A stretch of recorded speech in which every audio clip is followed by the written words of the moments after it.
तो अगर मेरा एक रिफ्रैक्टिंग सरफेस ऐसा है and let's say light red से जो आपको दिख रहा है वो कुछ ऐसा आ रहा है, ठीक है। तो अब देखो यहाँ पर जो नॉर्म लाइट अगर यहाँ पे स्ट्राइक करी तो इस पॉइंट पे मैं नॉर्मल निकाल सकता हूँ, a line that is passing through centre of this circle, centre of this sphere, ठीक है। तो अब मुझे एंगल ऑफ इंसिडेंस पता चल गया यहाँ पर कितना होगा, एंगल ऑफ इंसिडेंस मुझे यहाँ पे पता चल गया कितना होगा, ठीक है। अब रही बात एंगल ऑफ रिफ्रैक्शन की, तो वो मैं स्नेल्स लॉ से निकाल सकता हूँ। एक जैसे भी जाएगी लाइट, मतलब नॉट नेसेसरी ऐसे ही आए, it may go like this also. तभी अगर ये मेरा रेयर है, डेंसर है, तो light should bend towards the normal ना, यहाँ पे light should bend towards the normal, ठीक है। तो यहाँ पर light will bend towards the normal, दिख रही है, okay. And then what is going to happen, यहाँ पर अगेन आप एक नॉर्मल बना दो इस पॉइंट पर, ठीक। तो अब अगर मान लो ये R1 है, अब यहाँ पे क्या होगा, it will bend away from the normal, देखो यहाँ पे ना, it is going to bend away from the normal. ये नॉर्मल है, ग्रीन से जो लाइन ड्रॉ करी है मैंने, that is normal. Normal will always pass through centre of the curvature of the circle, ठीक है। ये तो बहुत ही सिंपल सा कंसेप्ट है जो आपको पता होगा, और ये देखो बहुत ही सिंपल सा ही है, ये इमर्जेंट। तो यहाँ पर I is not equal to, हम यहाँ पर नहीं बोल सकते हैं, ठीक है। समझ में आया क्या ये? Yes sir. ये समझ में आया आपको? ओके। तो चलो next, go to the next slide. तो यहाँ पर देखो, वो ड्रॉ नहीं किया था। ड्रॉ नहीं किया आपने? हाँ। अच्छा, यहाँ पर एक चीज आपको ध्यान रखनी है, जो मैं यहाँ पर भी अपने नॉर्मल साइन कन्वेंशन चलने वाले हैं। जैसे फॉर एग्जाम्पल अगर हम लाइट के डिरेक्शन में कोई किसी भी डिस्टेंस को मेजर करेंगे, तो that I have to take as positive. Light के ऑपोजिट डिरेक्शन में हम कोई भी डिस्टेंस को मेजर करेंगे, that I have to take as negative, ठीक है। और सारे डिस्टेंसेस कहाँ से मेजर करेंगे? इस पॉइंट से। Let me draw it from some other colour. ये इस वाले पॉइंट से सारे डिस्टेंसेस को मेजर करेंगे, मतलब ये डिस्टेंसेस सारे मेरे पॉजिटिव होंगे, ये डिस्टेंसेस सारे मेरे निगेटिव होंगे, क्योंकि लाइट देखो, लाइट हमेशा ऐसे चलेगी। तो लाइट के ऑपोजिट अगर हम जाएंगे तो all distances I have to take as negative. Light के साथ अगर हम जाएंगे, all distance I have to take as positive. ऊपर के डिस्टेंसेस पॉजिटिव, नीचे के distances negative. So our sign convention goes, जैसे हमने पहले पढ़ा था, इट्स ये चीज। अच्छा, अब देखो यहाँ पर भी देखो रिफ्रैक्शन वैसे ही हो रहा है जैसा मैंने पहले ड्रॉ किया था। लाइट ऐसे आई, करेक्ट। ये वाला जो बेसिकली, ये वाली जो लाइन दिख रही है आपको, जो डॉटेड है, इसको मैंने देखो रेड से बनाया है, this is going to act as a normal. ये नॉर्मल की तरह एक्ट करेगी कि नहीं करेगी? करेगी ना, करेक्ट और नॉट? ये नॉर्मल की तरह करेगी कि Yes, नहीं sir. करेगी? करेक्ट। ओके, सो रहे क्या सब लोग?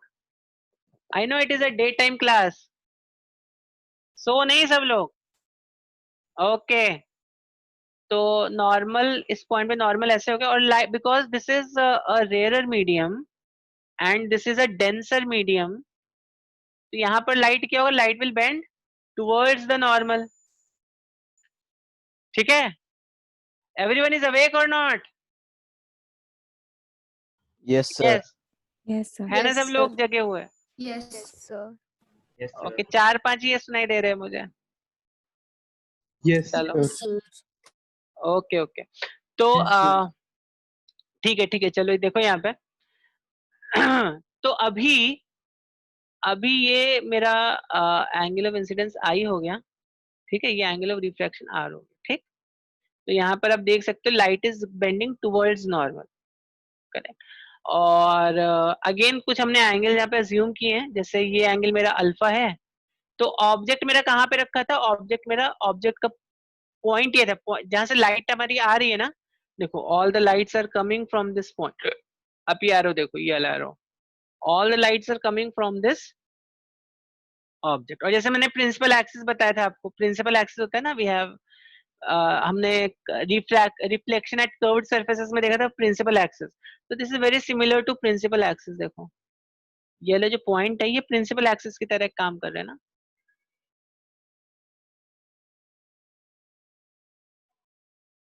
आई एम सॉरी, प्रिंसिपल के स्पेलिंग गलत लिख दी मैंने, प्रिंसिपल एक्सिस का। तो कोई भी लाइट अगर यहाँ से ऐसे जाएगी, करेक्ट, तो ये क्या हो जाएगी, ये देखो नॉर्मली जा रही है, यहाँ पे नॉर्मली जा रही है ना, यहाँ से ये जो भी लाइट है तुम्हारी, ठीक है, तो यहाँ पर इसका कुछ डिविएशन नहीं होगा।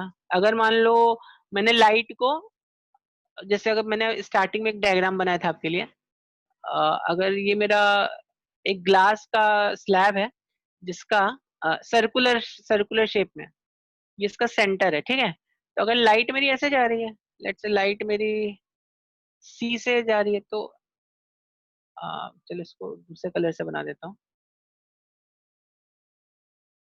तो लाइट लाइट क्या होगी, इट विल गो अनडिविएटेड ना, यहाँ से लाइट गोज अनडिविएटेड, समझ रहे हैं ना ये पॉइंट आपको। तो लाइट अगर यहाँ पर ऐसे आई, ऐसे इस सरफेस पे स्ट्राइक हुई, तो इट गोज अनडिविएटेड, समझा। तो सेम देखो, सेम प्रिंसिपल वही अप्लाई कर रहे हैं जो हमने रिफ्लेक्शन में देखे थे। Any light that passes through this centre of curvature it goes undeviated. क्यों? क्योंकि नॉर्मली लाई कर रहा है। तो अगर कोई लाइट नॉर्मली किसी ग्लास स्लैब को लाई करती है, आपको मालूम है कि इट गोज अनडिविएटेड, तो यहाँ पर भी इट गोज अनडिविएटेड, आप देख सकते हो यहाँ पे, ठीक है। चलो, तो अगर हम इस केस में डिविएशन अगर हमें निकालना है, तो डिविएशन देखो क्या होगा, light was suppose to go like this, light was suppose to go, जो मैं ब्लू कलर से बना रहा हूँ, ठीक है, हाँ ठीक, बट अब देखो लाइट कैसे चली गई, लाइट ऐसे टर्न हो गई ना, लाइट को ऐसे जाना था बट लाइट अभी ऐसे टर्न हो गई, तो what will be deviation in yes this case, ये एंगल डिविएशन हो जाएगा आपका, हाँ समझे, ये वाला एंगल। तो सर यहाँ पे I जो माइनस R आएगा ना? Yes, in this case deviation will be I minus R, correct. तो I minus R, this will be your deviation delta in this case, ठीक है। ओके तो हाँ यहाँ पे डिविएशन हो रहा है, बट अगर मैंने आपको बताया, अगर कोई भी लाइट सेंटर ऑफ कर्वेचर से पास हो रही है, इस स्फीयर के सेंटर से पास हो रही है, then it's not deviated, because फिर ये लाइट कैसी होगी, नॉर्मली लाई कर रही है ना इसको। तो नॉर्मली कोई भी लाइट किसी भी सरफेस को पड़ती है तो क्या होता है, इट गोज अनडिविएटेड, ठीक है, ठीक है ना, समझा कि नहीं। तो भी यहाँ पर अभी इक्वेशन बनाते हैं अपनी। अच्छा, यहाँ पर एक और अजम्पशन हमें करना है, ये वाला पॉइंट P और ये वाला पॉइंट A, ठीक है, ये वाला पॉइंट P और ये वाला पॉइंट A, हम ऐसा अज्यूम करेंगे, यहाँ पर भी हम अज्यूम करेंगे कि अल्फा बीटा, ये देखो ये एंगल गामा है, करेक्ट, ये वाले एंगल्स मेरे बहुत छोटे एंगल्स हैं, स्ट्रेट है हाँ, तो P और A को मैं अज्यूम करूंगा they are almost, it is like a straight line. तो अगर मैं यहाँ से एक लाइन ड्रॉ करता हूँ, सपोज मैंने यहाँ पे एक लाइन ड्रॉ करी ऐसे, ठीक है, तो अभी सपोज अगर मेरा ये पॉइंट यहाँ पे P डैश है, ये वाला जो पॉइंट है P डैश आया, तो हम यहाँ पे ऐसा ज्यूम करेंगे ये पॉइंट P और ये पॉइंट P डैश ये ऑलमोस्ट बहुत पास पास में है। तो देखो AP जो रहेगा it will be almost like a straight line, correct, ठीक है ना। और अगर ये एक स्ट्रेट लाइन की तरह रहेगा तो हमारे एंगल्स जो रहेंगे, तो अजम्पशन जो हम यहाँ पे कर रहे हैं वो ये है, सर प्लीज वेट तो जो मेरा अजम्पशन है यहाँ पर वो ये है कि AP is almost a straight line, approximately a straight line, P is approximately equal to P dash, और angles are small। अगर डेफिनेटली अगर ये ऑलमोस्ट ये पॉइंट इसको जस्ट कोइंसाइड करेगा तो एंगल्स में बहुत छोटे हो जाएंगे ना, यहाँ पर भी हमें ये अजम्पशन करना है यहाँ पे, ठीक है। चलो, so with this assumption let's start our derivation. Yes, tell me. तो एंगल्स आर स्मॉल मतलब आप अल्फा बीटा गामा के बारे में बात कर रहे हो ना? या alpha beta gamma, even i and r r also small. Okay sir. ठीक है, हमने देखो ये वाला डेरिवेशन, सेम इस टाइप से डेरिवेशन हमने रिफ्लेक्शन एट कर्व्ड सरफेसेस पे भी किया था, तो वहां पे भी मैंने Yes. आपको बोला था एंगल्स छोटे रहेंगे, करेक्ट? हाँ ओके, तो एंगल स्मॉल क्यों है आपको आई थिंक समझ में आया होगा, because P and P dash है ना बहुत पास पास में है, तो ऑलमोस्ट एक स्ट्रेट लाइन बना देता है। ठीक है, करेक्ट। और सर्कल में मालूम है आपको, अगर कोई सर्कल है तो सर्कल में देखो यहाँ पर देखो, आपको समझ में आएगा अभी क्यों मैं ऐसा बोल रहा हूँ। तो अगर मैं ऐसा बोलता हूँ कि सपोज लेट मी टेक, एक यहाँ पे दो पॉइंट में बना रहा हूँ ऑलमोस्ट, ठीक है, देखिए ऑलमोस्ट स्ट्रेट लाइन है कि नहीं है, जो मैंने ब्लू से इसको ब्लू से जो मार के ऑलमोस्ट स्ट्रेट लाइन है ना। और अगर मैं इसका yes. सेंटर से देखता हूँ तो कोई angle is, this angle is not very big angle, ठीक है ना, this angle is not a very big angle, देखो ठीक है ना, this is not a very big angle. तो सेम चीज यहाँ पर भी हो रही, क्यों? बिकॉज जब भी हमारे सर्किल का कर्वेचर ऑलमोस्ट स्ट्रेट हो जाता है तो बाकी जितने भी एंगल्स है सब small, we can treat them like very small angles. Okay, assume ये पॉइंट आपको समझ में आया है। सर बट आई और आर क्यों क्या क्या स्मॉल हो रहे हैं ये केस में, मतलब हम लोग बड़े एंगल्स भी कर सकते हैं। यहाँ पे आप बोले क्यू सर स्मॉल, आई हाँ क्योंकि और कर्वेचर आर के स्मॉल है ना, वैल्यूज क्यों स्मॉल हो रहे क्योंकि देखो क्यू स्मॉल है क्योंकि ये वाला जो मतलब ये वाला जो पॉइंट है ना, ये is almost like a straight, देखो पहली चीज तो आप ये समझो ये ऑलमोस्ट स्ट्रेट लाइन की तरह है। ठीक है, मतलब ये वाला जो पॉइंट है ऑलमोस्ट ही कहीं तो यहाँ पर लाई कर रहा होगा, ये इतना दूर दूर नहीं है पॉइंट्स, मतलब पी वाला पॉइंट और ए वाला पॉइंट इतनी दूर दूर नहीं है ये पॉइंट, समझ रहे हो आप? See again I repeat, point P and point A ये इतनी दूर नहीं है, ये पास पास में है पॉइंट्स। जैसे अगर मान लो अगर मैंने इस पॉइंट को पी लिया तो ये पॉइंट ए हो जाएगा, something like this is going to happen, इसलिए यहाँ पर एंगल्स हमने स्मॉल लिए हैं। ठीक है, ओके सर बट इस पे बड़े इंसिडेंट एंगल्स हम लोग ऐसे इंसिडेंट नहीं कर सकते क्या? देन उसी अवर जो छोटे हम सर्फेस पे डेराइव करें then that will not come appropriately. आप ले सकते हो but then you have to go by Snell's law, अगर आप बड़े एंगल्स लोगे तो। मैंने आपको स्टार्टिंग में बताया था रिफ्रैक्शन एट प्लेन सरफेस में भी दो केसेस बनते हैं, जब हमारा एक हमारा कौन सा केस बनता है, जब एंगल्स छोटे होते हैं, करेक्ट। अगर एंगल्स बड़े हो गए then you have to go by the geometry of that figure. ठीक है, समझा शालमली? यस ओके, हाँ सर समझा। और किसी का कुछ डाउट है? चलो फिर आगे बढ़ते हैं। ओके, तो यहाँ पर देखो तभी हम यहाँ पर क्या बोल सकते हैं, ये अगर मेरा अल्फा है ये बीटा है, तो can I say I is basically equals to alpha plus beta, बोल सकते हैं I is equal to alpha plus beta. देखो इस वाले ट्राइंगल में ओ ए सी में from triangle O A C, basically sum of exterior angle is equal to sum of two interior angles. ठीक है, चलो और हम यहाँ पर ये बोल सकते हैं beta is equal to r plus gamma, r gamma की तरह लग रहा है मेरा आर, तो आर मैं ऐसे बना देता हूँ आर प्लस गामा। ठीक है, फ्रॉम ट्रायंगल ए सी आई। कोई डाउट है इसमें किसी को?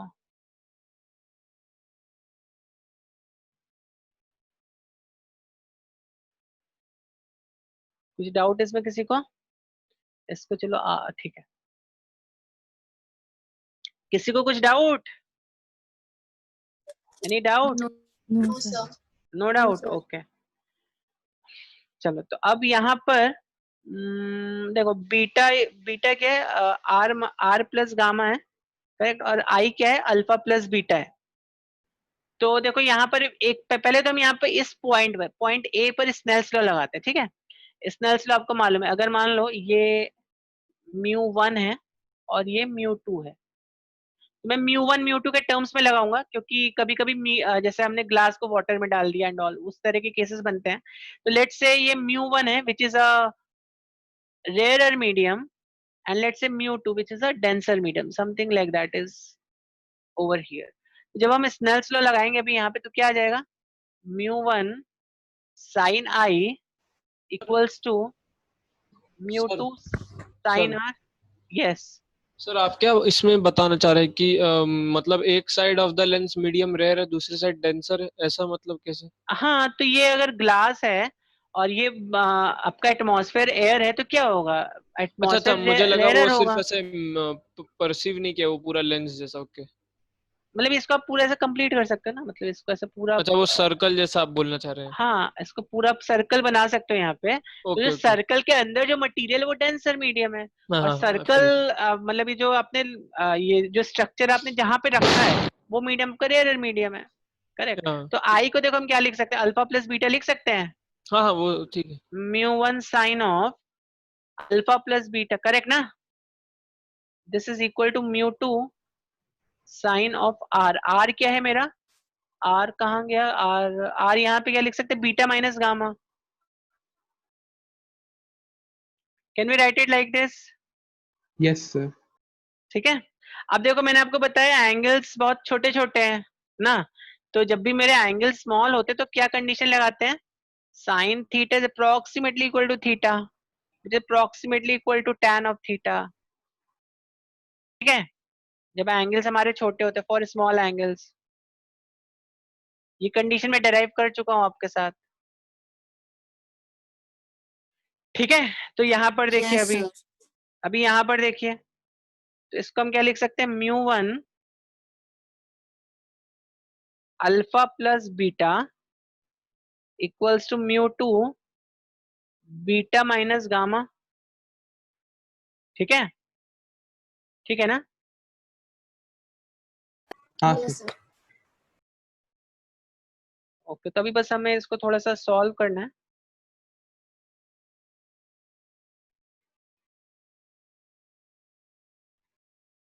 ओके, तो अभी हमें बस इसको थोड़ा सा सॉल्व करना है। तो what we can do is,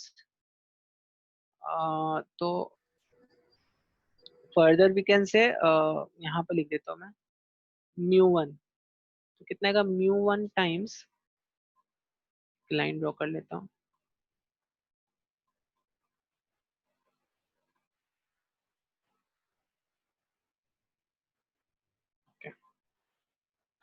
तो μ1 अल्फा, μ1 अल्फा और प्लस μ2 गामा, देखो यहाँ पे, फिर μ2 माइनस μ1 टाइम्स बीटा, समझा क्या। इसलिए थोड़ा और अच्छे से लिखता हूँ मैं इसको, तो this will be μ1 times alpha minus μ2 times beta, sorry beta नहीं, बीटा नहीं, देखो या इसको यहाँ पे देखो पहले, μ1 alpha plus μ1 beta equals to μ2 beta minus μ2 gamma, ठीक है। तो μ1 अल्फा, ये इसको हम ऐसे लिख सकते हैं, μ1 alpha plus μ2 gamma equals to μ2 minus μ1 times beta, ठीक है ना, समझा कि नहीं, ये पॉइंट समझा समझा। आपको।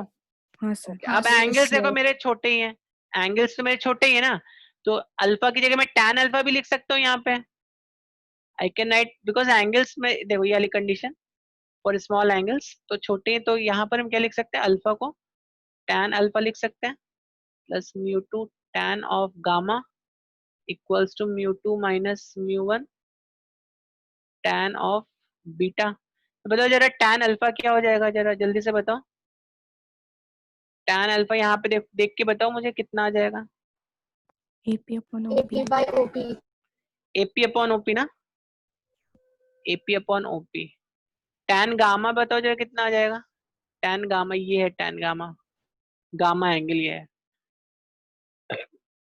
tan गामा कितना होगा? AP AP by PX. AP by PX। tan beta क्या हो जाएगा? AP by PC. AP by PC ना। ओके, अब देखो AP AP तो एनीवेज कैंसिल आउट हो जाएगा यहाँ पे, ठीक है। अब OP को हम क्या लिख सकते हैं, बिकॉज मैंने आपको बताया था ऑब्जेक्ट का पोजीशन ये है, तो और साइन कन्वेंशन हम P पॉइंट से लगाएंगे यहाँ पर, ठीक है। तो OP जो होगा मेरा माइनस यू हो जाएगा। देखो ये वाला जो डिस्टेंस है मेरा, this will be minus of U ना, this will be minus U, correct ना। तो OP माइनस यू हो गया, PX सर, देखो क्या हो जाए। हाँ आपने तो कहा था कि वैल्यूज आएंगे तभी साइन कन्वेंशन के नहीं, लेकिन हाँ हम करेक्ट, मैंने आपको कहा था, बट जब हम डेरिवेशन करते हैं तो उसमें हम साइन कन्वेंशन के साथ उसको डेराइव करते हैं। Okay sir. This rule is applicable when you are solving a problem. When you are solving a problem, अगर वेरिएबल है तो आपको साइन कन्वेंशन नहीं पुट करना है, ठीक है। बट यहाँ पर मैं डेराइव कर रहा हूँ, तो while deriving I have to put sign convention, otherwise वो माइनस माइनस प्लस नहीं रहेगा वो, ठीक है। Okay sir. Correct, okay. तो अच्छा, तो अभी यहाँ पर देखो PX कितना डिस्टेंस है आपका? PX से आपका क्या होगा, प्लस यू, ये इमेज का पॉइंट है ना बेसिकली। देखो एक लाइट रे यहाँ पे ऐसे रिफ्रैक्ट हुई और एक लाइट रे यहाँ पे नॉर्मली ऐसे ही, तो मैंने आपको बताया था जहां पर दो पॉइंट्स मीट होते हैं that is the point of image. तो ये इमेज का पॉइंट हो गया, ठीक है। चलो, तो ये इमेज का पॉइंट हुआ, और इस पॉइंट से इस पॉइंट तक का जो डिस्टेंस है वो मेरा प्लस v हो जाएगा ना, this will B plus v। अभी देखिए, और ये वाला जो डिस्टेंस है मेरा, ये क्या रेडियस है, इसका रेडियस है ना, ये जो कर्व्ड सरफेस का रेडियस है r। तो PC मेरा क्या है, PC इज माई रेडियस। तो OP माइनस यू हो गया, OP माइनस यू हो गया, OX प्लस V हो गया, और OC, अच्छा मैंने, अच्छा आई एम सॉरी, मैंने इसको PX लिखना चाहिए। तो PX प्लस V हो गया, और PX है यहाँ पे, और PC कितना है, PC is equal two plus R। तो साइन कन्वेंशन के साथ में जब यहाँ पे पुट करूंगा तो मेरा इक्वेशन कुछ इस प्रकार से आ जाएगा, μ1 upon minus U plus μ2 upon plus V equals to μ2 minus μ1 upon 1 by R। तो आप चाहो तो इसको ऐसे भी लिख सकते हो, μ2 by V minus μ1 by U equals to μ2 minus μ1 times 1 by R। तो आप इसको इस तरह से लिख सकते हो। तो ये जो है मेरा बेसिकली ये this was a relation between, ठीक है।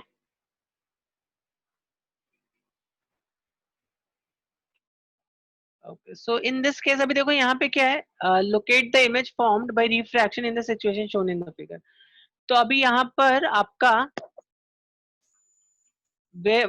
यहाँ पर देखो, तो हम जनरली पहले सब डेटा लिख लेते हैं और फिर हम उसको सॉल्व करते हैं, तो इजी हो जाता है। तो एक मैं प्रॉब्लम आपके लिए सॉल्व करता हूँ, नेक्स्ट प्रॉब्लम मैं आपकी स्क्रीन पे पुट करूंगा, then you can solve it yourself.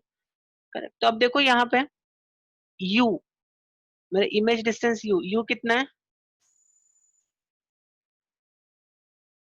u is equal to basically how much, yes बताओ u का वैल्यू कितना है।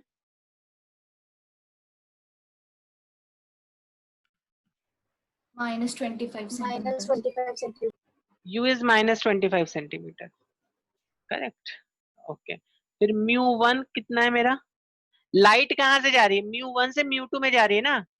तो जहां से देखो लाइट यहाँ से ऐसे आके, लाइट प्रोबेबली ऐसे जाके कुछ तो ऐसे जाएगी लाइट, ठीक है। तो लाइट μ1 से μ2 में जा रही है, ठीक है। ओके, तो यहाँ पे μ1 कितना हो जाएगा मेरा 1 हो जाएगा, ठीक है। फिर v का वैल्यू हमें फाइंड करना है, μ2 का वैल्यू हमें दिया हुआ है 1.5 है, और यहाँ पे रेडियस कितना होगा +20 हो जाएगा, क्योंकि लाइट की डायरेक्शन में मेजर कर रहे हैं तो रेडियस +20 हो जाएगा यहाँ पे, करेक्ट। तो हमें फॉर्मूला मालूम है, फॉर्मूला क्या है, μ2v minus μ1u equals to μ2 minus μ1 times 1/r, ठीक है। तो अब देखो यहाँ पे सारी वैल्यूज पुट कर दीजिए। μ2 की वैल्यू क्या है 1.5 है, v की वैल्यू में फाइंड करनी है, μ1 is 1 and u is how much, minus of 25, μ2 minus μ1 कितना है 0.5 इंटू रेडियस कितना है 1/20, ठीक है। तो कितना है 1.5v प्लस 1/25 इक्वल्स टू 1/40। तो इसको सॉल्व करो जल्दी से, देखो कितना आ रहा है। तो ये जब आप सॉल्व करोगे तो कुछ इस तरह से आएगा, -3/200, ठीक है, -3। तो 1.5 को आप क्या लिख सकते हो, 1.5 को आप 3/2 भी लिख सकते हो ना, ठीक है। तो 1.5 को मैं 3/2 लिख दिया अगर मैंने, तो 3 तो कैंसिल आउट हो गया, 2 से ये 100 आ गया, तो v की वैल्यू आ गई यहाँ पे -100 सेंटीमीटर। तो v कहाँ पे फॉर्म होगा, बेसिकली यही कहीं फॉर्म होगा, क्योंकि v जो है मतलब यहाँ कहीं, तो इसको आप लाइन को और थोड़ा एक्सटेंड कर दो, ठीक है। तो इसको और एक्सटेंड कर दो, तो यहाँ कहीं तो आपका इसका वैल्यू होगा, इमेज का वैल्यू यहाँ कहीं तो आएगा, which is 100 centimetre from you, यहाँ से 100 सेंटीमीटर। समझा, कुछ डाउट किसी को? सर ये रिफ्रैक्शन हो रहा है तो दूसरे साइड में इमेज दिखनी चाहिए ना? नहीं, बट इक्वेशन से हमें पता चल रहा है कि इस साइड पर है, यहाँ पर -100 साइड पर आ रही है, ठीक है।